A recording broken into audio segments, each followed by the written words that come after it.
Welcome to the Amazing Authorities Podcast, where game changers, visionaries, and category leaders share how they built their brands, platforms, and global influence.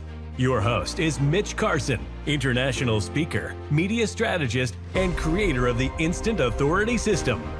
If you're ready to learn from those who've done it and want to become the go-to expert in your space, you're in the right place.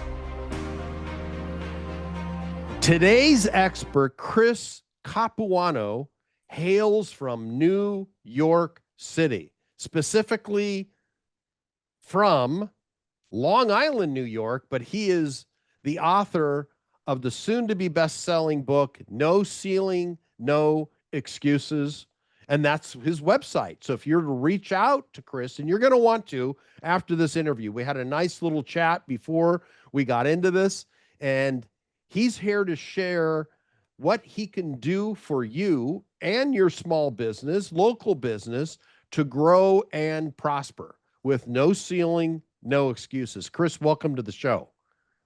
Hey, thanks for having me, Mitch. Let's have some fun. Yeah, and I'm looking at the background here and the image it's quite clear. You've got buildings. There you are. You're the man in the silhouette. Oh, where did you go? Oh, you're back. Then he's Superman. Oh, there's Chris Capuano. He looks like a boxer ready to make sure that you're challenged. Chris, tell us about your book. No Ceiling, No Excuses. It's right there. It's pretty black and white. That's it. Yeah.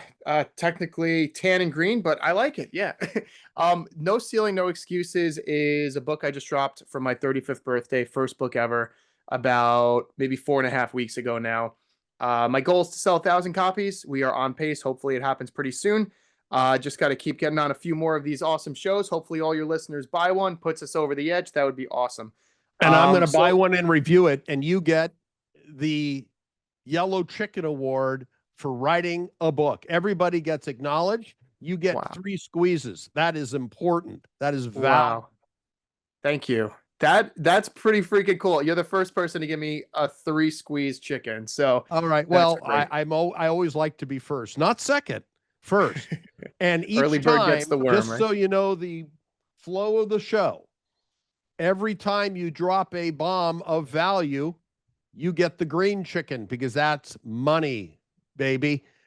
You get a squeeze from the green. You've already got the yellow because of you wrote a book. Every time you have a value bomb associated with money, you get the green chicken. I love it. I'm not quite hearing the chicken though. Squeeze it one more time. Now I hear it. Before I wasn't hearing it. All right. Well, he's right here. He was lonely. So then he gets the squeeze. All right. So keep that chicken close. We're going to drop some bombs this whole episode. Okay. It's a 3-part book. Essentially, the first third of the book talks about my story, my childhood growing up in not ideal circumstances, broken family, divorce, death, the alcoholism, drugs, that whole part, right? Second part of the book talks about all the different jobs and careers I had, from starting a power washing business to driving for Uber, to being a drop shipper, to being a waiter, a busboy, like every job under the sun I've had. And I kind of got over it. Eventually I stepped into a 6-figure union stable job where I had vacation fund, pension, I had benefits, I had everything going for me. I was making over $100,000 a year. Most people. What was your job? What was your job? I was a union steam fitter. Steam See the buildings behind me? Steam fitter. Yeah. I was the guy that installed all the big pipes inside of high rises in Manhattan. So specifically, I focused on fire sprinklers. So, nice. Yeah. So God forbid there's ever a fire. It's my sprinkler heads that 90% of them put out the fire, and then the other 10% hold the fire down until the firefighters get there. Really cool job. So that's kind of the second part of the book, and then the third part of the book is how I decided that I wanted to walk away from a stable 6-figure job, kind of start over at ground zero, build my own business from the ground up. And now here I am, and I help small businesses grow. I process payments. We processed over $1 billion in payments last, what was it? Actually 3 months ago now at this point. And we process over $150 million annually. So I help move the money from the customer's pocket into the business owner's pocket. I help reduce costs. As far as small businesses go, I reduce the fees from the credit cards.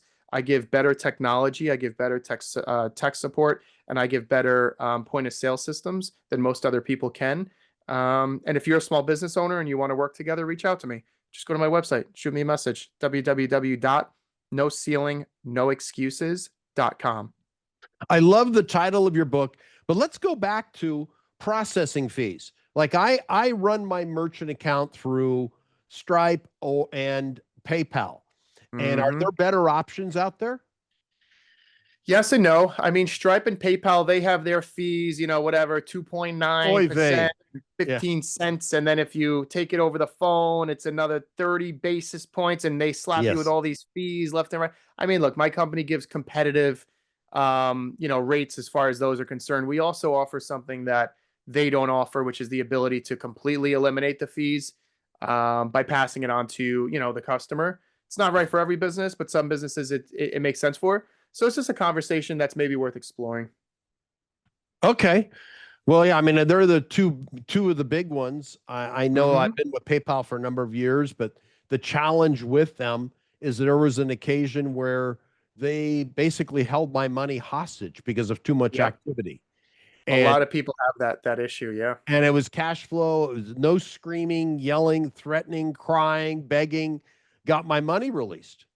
Yeah. It took 9 months for them to drip. It was as though I was in jail with my money. It's crazy. And they don't care because they're a trillion-dollar company. They were shameless. Aren't they publicly traded at this point? I'm not sure. I think Elon Musk started PayPal, didn't he? He did start it, yeah, and then he sold it years back. But I mean, PayPal, it's also, I think, eBay, right, or American Express or something. I don't know. One of these huge companies owns PayPal. And they are, to listen to Mitch Carson complain that he didn't get his $1,000 or $100,000, whatever the amount was. It's next to impossible to break through with those people. You're dealing with usually it's overseas tech support with people that are on a totally different time zone than you, and English is their second language, and everything is done through a support ticket. So it kind of makes the process very challenging to get a real human. Yeah, this was 2004. Unfortunately, I was doing very well financially. I owned an ad agency, and I sold a whole bunch of courses from the stage as a speaker, and it was 800,000 that they held. And holy cow! Yeah, it was a steak. Damn. It was a. You got that $100 you owe me, Mitch? Come on, damn. Yeah, well, and it was. I wish times were so good like that today, but I worked my butt off. It was a different time in my life. We got to start doing whatever you were doing together. We'll crush it. We'll sell whatever classes you want to sell. 800 grand. Damn, I'm sorry you had to go through that. That's it was a painful process dealing with them. And what I learned is to make sure you split the carriers, card processors. So I had another. Can't put all your eggs in one basket.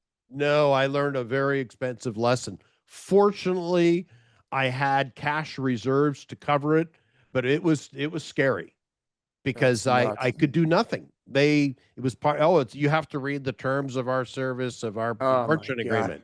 And they are like the legal mob. Yeah, exactly. You got to pay Uncle Vinny. Yeah. I don't mean to pick on that particular ethnic group. Us Italians, I got you. I'll let it slide, Mitch. I'll let it slide. Hey, I had Italian food last night, so I get a pass.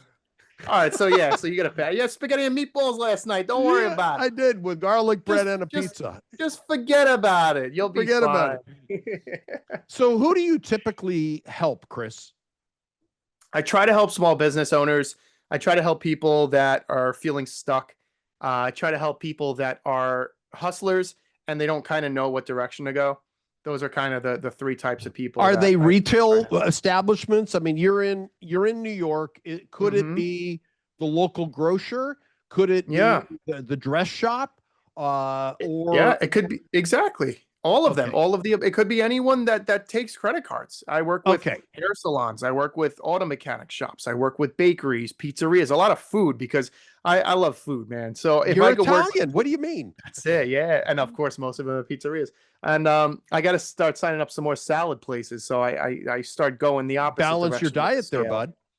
Yeah, but it's funny because when you start working with a client, you're with that client for the first week or two while they're getting adapted to the new system, and they tend to feed you. So I really got to start signing up some healthier places, man. All these carbs are just going straight to my hips. I get it. Well, you're still young, so it won't be a problem for a bit. All of a sudden, the metabolism changes. Trust me. But so these clients, what's your pitch to them?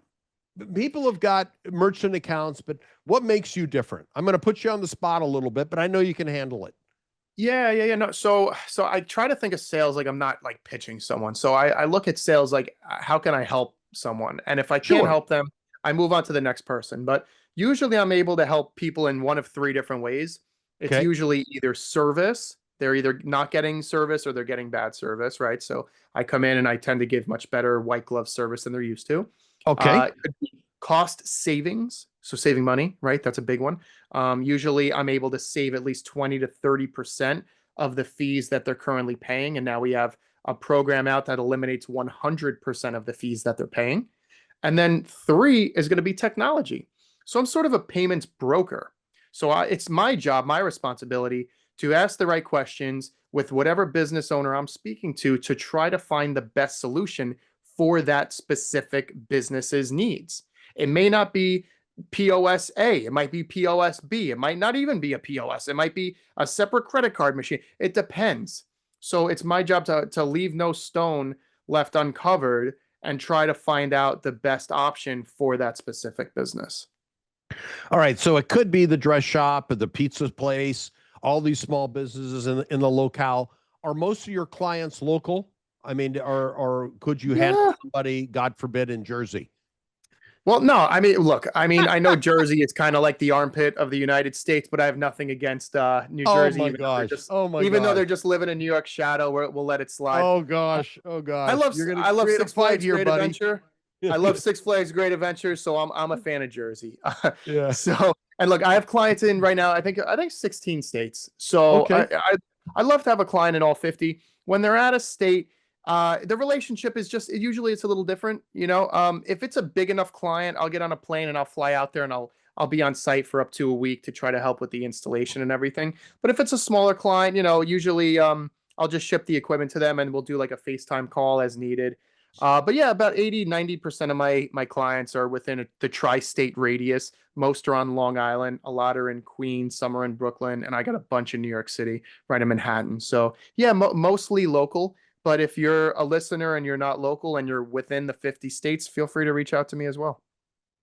Because you'll help them save money on their merchant fees because we've got to embrace this if we're Saving money, selling things yeah. online. Yeah. If you're in Yeah, the and e-commerce also business. yeah, e-com's been taken off obviously like wildfire. But it's more like I'm the guy that comes in, I'll install the system, I'll build the menu for them.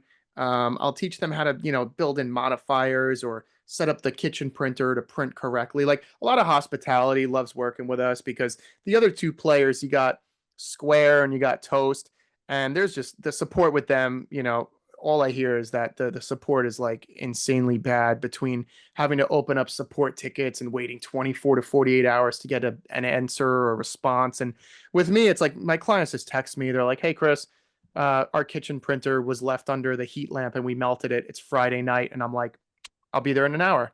So it's a little different experience White with, glove experience.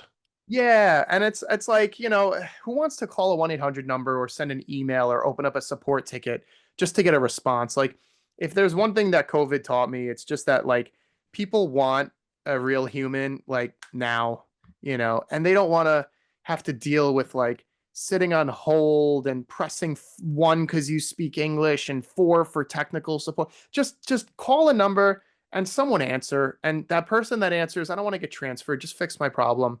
And I cut out all the BS. I really do. And I try to treat people and give people the service that I expect. So that's my whole mentality behind my business.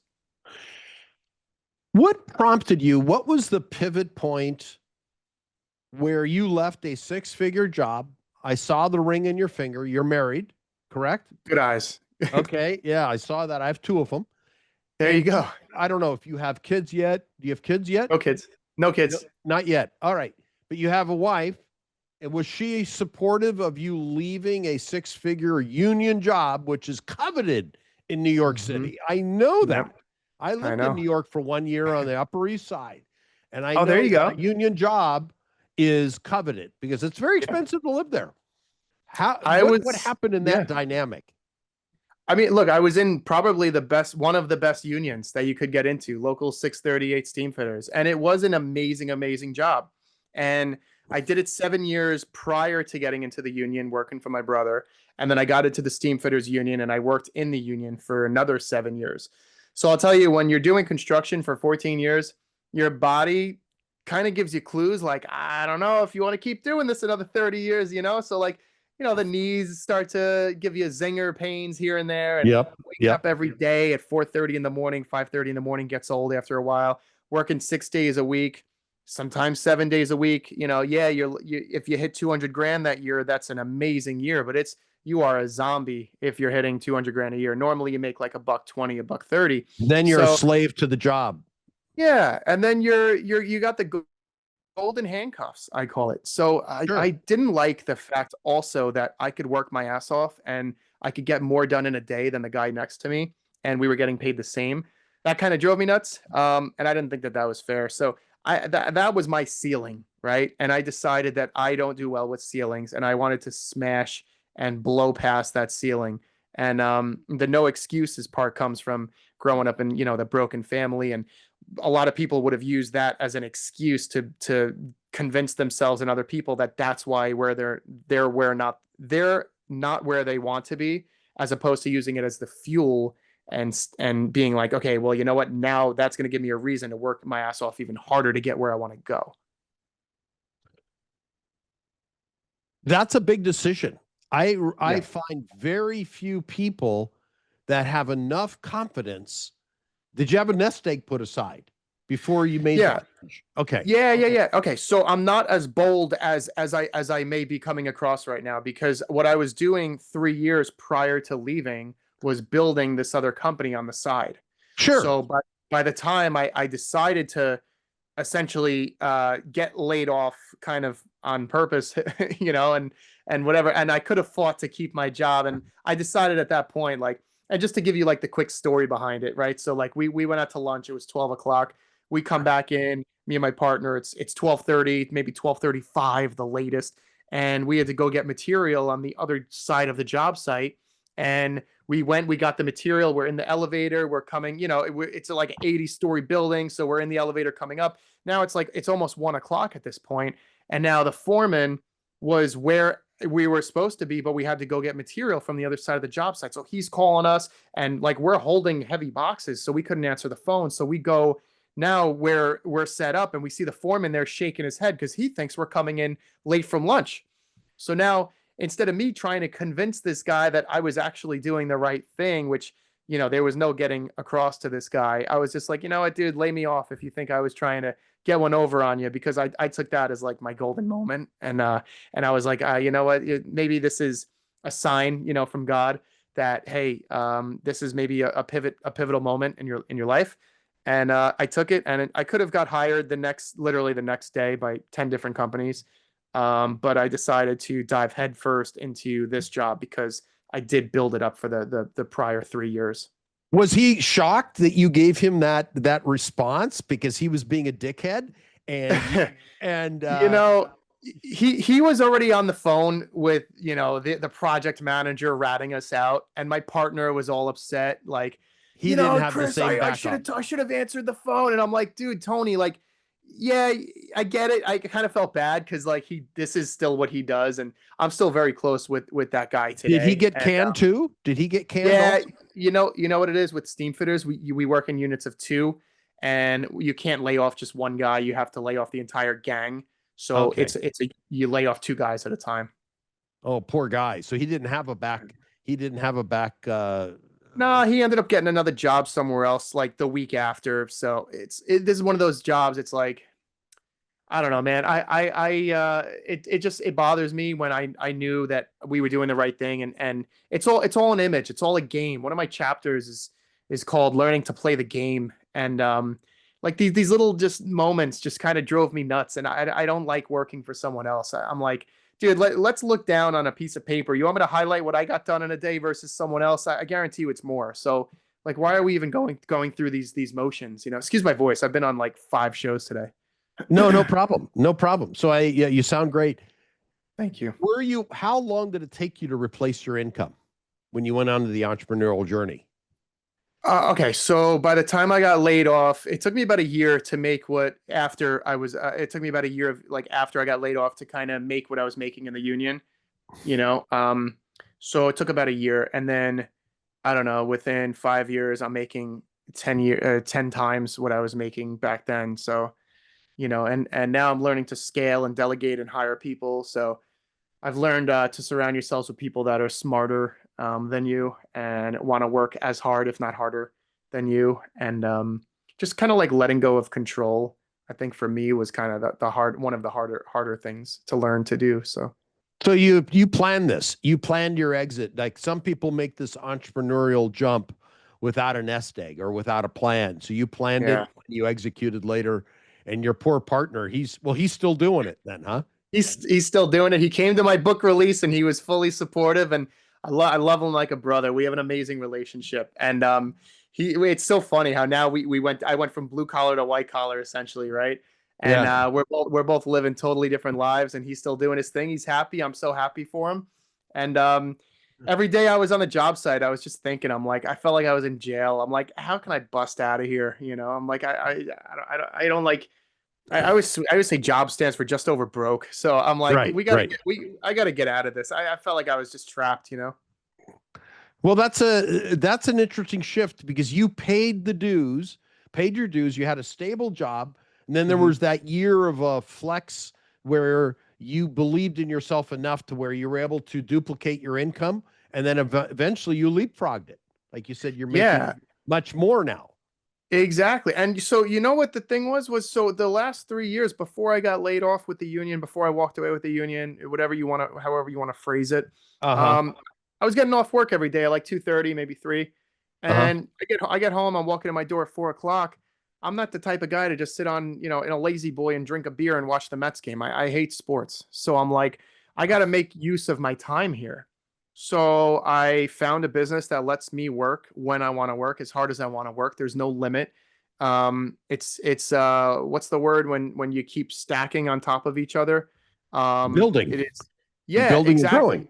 Yeah, building and growing and exponential and all those fun words. And and I did that for 3 years, and I realized that when I was working in the union, it was almost like I felt like I was almost losing money because I was making over $100 an hour, but I'm like, I could be trying to sign up other accounts and clients right now. And it's like now if I sign up an account, I don't know, this account could generate as much revenue per month that it would take me a year to, basically with the union, every year you work, I think they give you, what is it, like an extra $100 every month towards your pension or something. And it's like, so if I close one account, I don't know, per month, it's like now I just basically saved a year of my life, so I kind of made that mental mind shift change into thinking more long term instead of short term.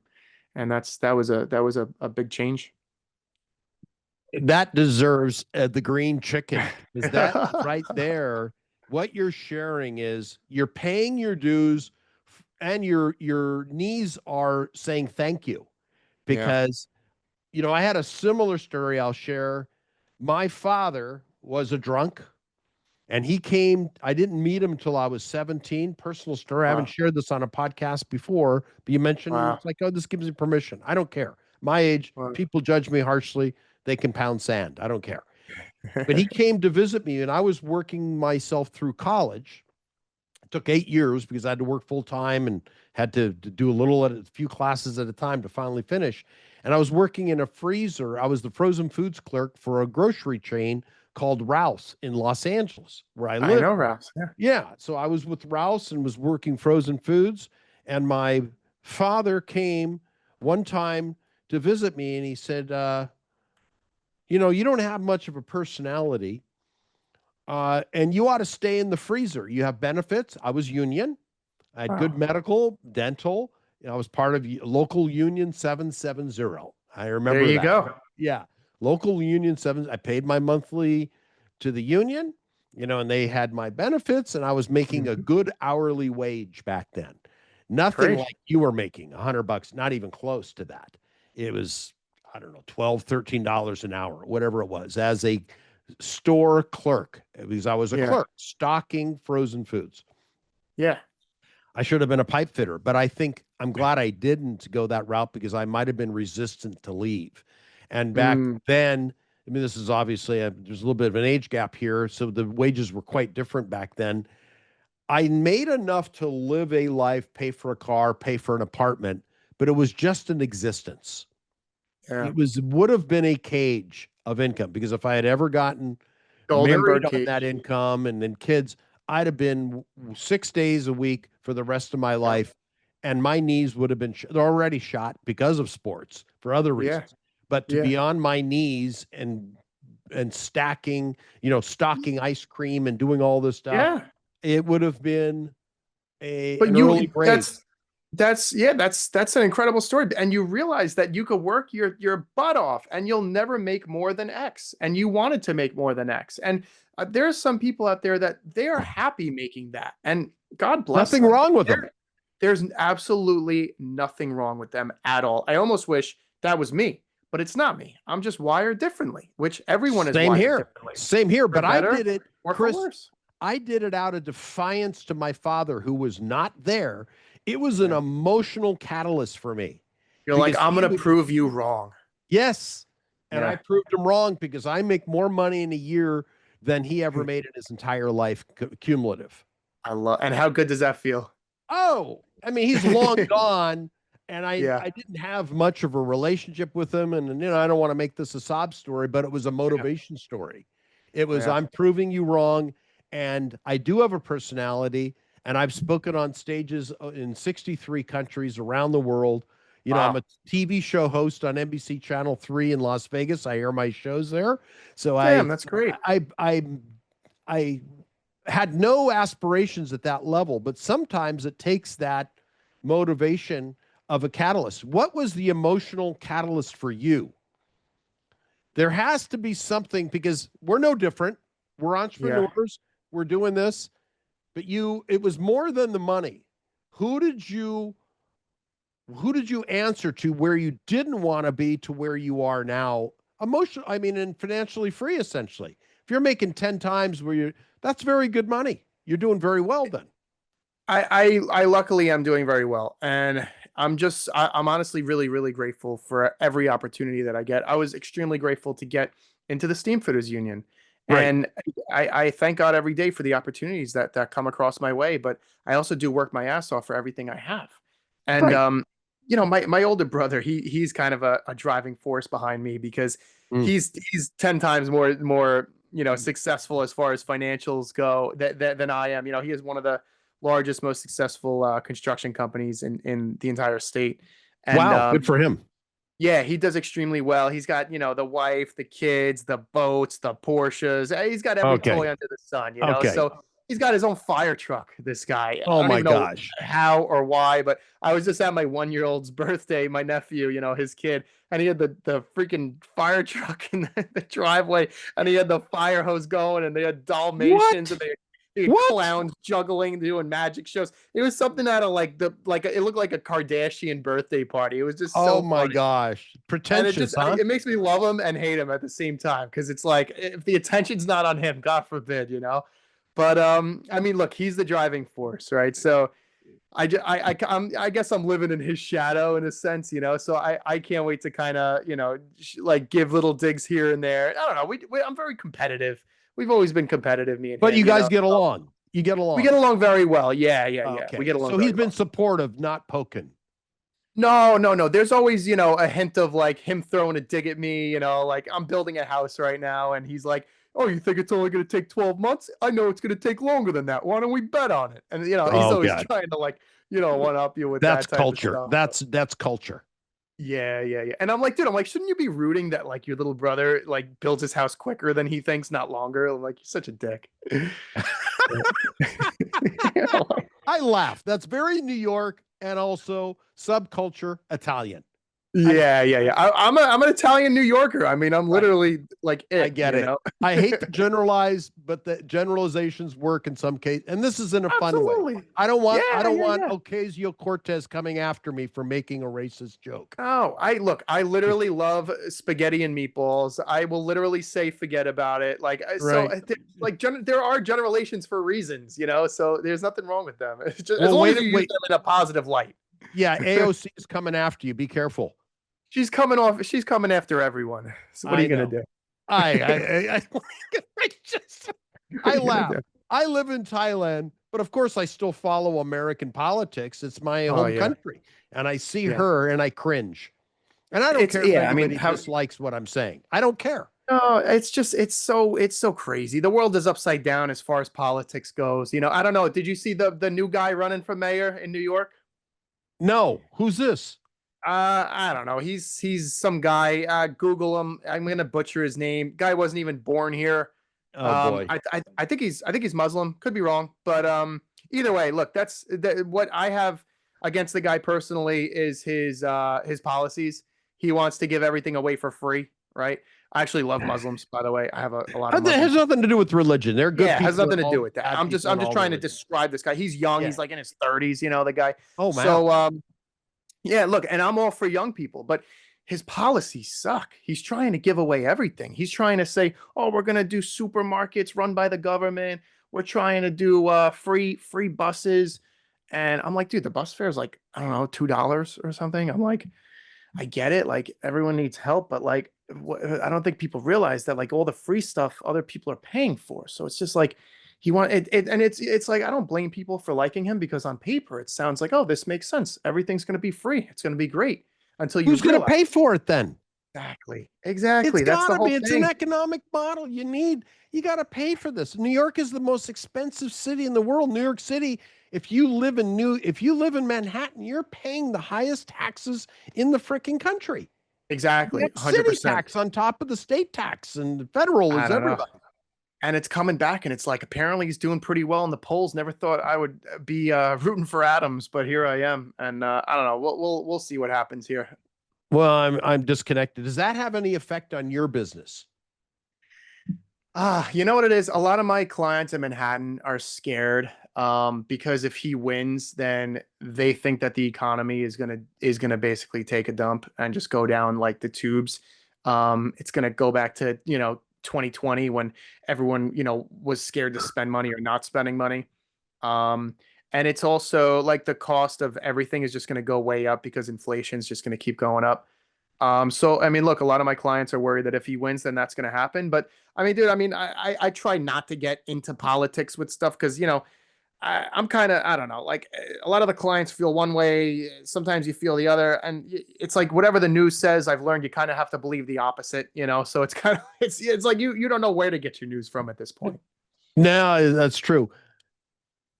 It varies based on where you are. Also, what you get filtered. So it's interesting. I don't know about this guy, but I'm now curious. I'm gonna have to look him up. I mean, I haven't lived in New Yeah, York a number of years, and I don't follow it as much. But obviously, the biggest city in our nation is at the helm in many cases because that can spill over into other cities. So I'll have to see what his yeah, policies are. yeah, absolutely. And hold on, I'll give you. Let's pull him up real quick. What's his name? Mayoral candidate. I'm gonna butcher his name. I can't even say his name. Zoran Mamdani. Zoran Mamdani. Yeah, that's him. Okay. And you know what it is? He's a very good speaker. He's not ugly, by any means. Okay. And he says things that sound great. I can't Well, even so say did he doesn't. AOC. When Exactly. and I'm very unimpressed with her, but that's just Yeah. For people who aren't outside of the U.S., they're not even going to relate to this. So I will go back. I'm going to circle back to noceilingnoexcuses.com. Yeah. And that's where I love the name, by the way. So Thank you. So you can help them with their merchant accounts, streamlining their processing fees. Is that your core competency, Chris? Yeah, I would say finding out what the business owner needs and is looking for as far as their merchant services are concerned, point of sale systems is concerned, service as far as transactions are concerned. A lot of people get hit with fees and they don't understand why they're paying all these fees, and they want to try to reduce them and save costs. So yeah, that's kind of the different avenues that we tend to help people with. Okay, well, great.